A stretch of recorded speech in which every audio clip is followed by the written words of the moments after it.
ईयरगिट दिया, ईयरगिट डोब भी डाल दिया, कान की समस्या है। कितना ही कफ कोल्ड, अंदर पॉलिप्स बढ़ गए थे, नाक बंद थे, 10-10, 20-20 साल पुराने बंद नाक हमने खोल दिए, मात्र ज्योतिषमती का नस्य। ये तो नहीं कहूंगा कि स्वामी रामदेव का आविष्कार है, लेकिन ज्योतिषमती के नस्य के बारे में शास्त्र में कहीं कोई बहुत बड़ा विधान नहीं है। ज्योतिषमती के अनेक गुण लिखे हुए थे।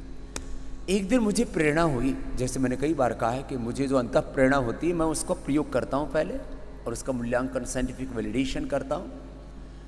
योग का, आयुर्वेद का प्रयोग करके उसके जो परिणाम आते हैं और वो जब प्रमाण के रूप में, एविडेंस के रूप में आता है मेरे सामने, तब मैं कॉन्फिडेंस के साथ उन बातों को कहता हूँ, उससे पहले नहीं कहता। और आज तक स्वामी रामदेव ने हेल्थ, मेरा एक सब्जेक्ट नहीं है, मैं हेल्थ के बारे में, एजुकेशन के बारे में, पॉलिटिक्स के बारे में, रिलीजन के बारे में, सोशल एस्पेक्ट के बारे में, एग्रीकल्चर के बारे में, कौन सा ऐसा जीवन का संदर्भ है जिसके संदर्भ में मैं संवाद नहीं करता। स्वामी रामदेव ने जन्म से लेकर के और आज तक किसी भी संदर्भ में ना झूठ बोला है और ना झूठ बोलूंगा।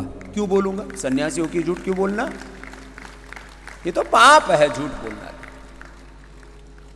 लेकिन जो सच है मैं उसको छुपाता भी नहीं। बस मेरी एक ही कमी है, जो सच है मैं उसको सबके सामने रख देता हूँ, बेपर्दा कर देता हूँ। झूठ को मैंने बेपर्दा किया है और सच को सामने रख दिया है। जो मुझे सत्य पता लगा, योग का, आयुर्वेद का, सनातन संस्कृति का, वेदों का, मैंने सबके सामने रख दिया।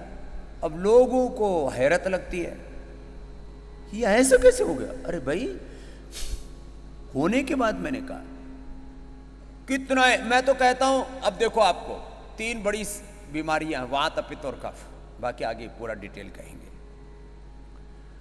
अब आप चाहते हो कि 100 साल तक आपको जुकाम ना हो, मैं इसका गवाह हूं और मैं इसका प्रमाण हो रहा, आप भी इसके प्रमाण होंगे। सप्ताह में 1 बार नस्य कर लेना।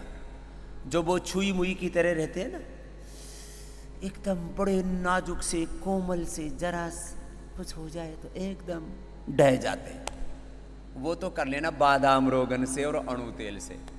और जो थोड़े ठाड़े तगड़े हैं और जिनको कफ कोल्ड बार बार होता रहता है, जिनकी कफ की प्रकृति है, वो ज्योतिषमती से करना। 2-3 बूंद से शुरू करना, फिर 5, फिर 10 बूंद डाल लेना। पूरा एक बार में 200-250 ग्राम कफ निकलता है।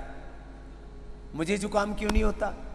मैं सप्ताह और अधिकतम 2 सप्ताह में 1 बार नस्य कर लेता हूं और मुझे कोई प्रॉब्लम नहीं। तब भी जब मैं, देखो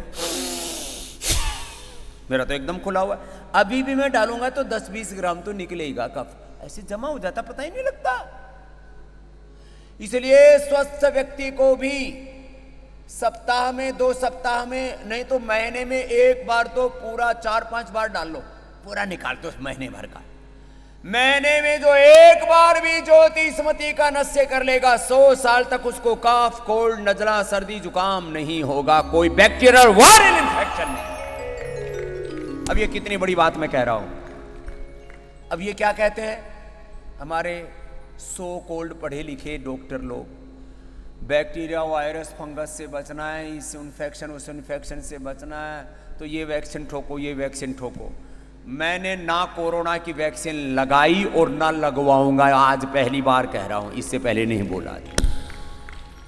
क्यों लगवाऊंगा?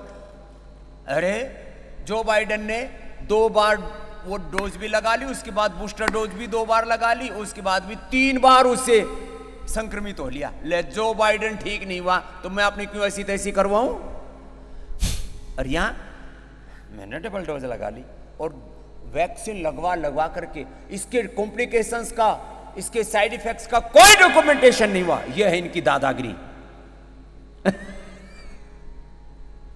और इससे कितने लोगों को पैरालिसिस हुआ, कितने लोगों को हार्ट अटैक हुआ, कितने लोग मरे, और खास करके लोग कहते हैं कमजोर लोगों को जरूर वैक्सीन लगवा के रखनी चाहिए। ले लो प्रसाद, जिनको कैंसर था, जिनको एसएलएमएस ऑटोमेन डिजीज थे, जिनको लिवर किडनी फेलियर थे, उनको तो इतना बड़ा नुकसान हुआ, बेचारे चारपाई पर बेड रिडन है।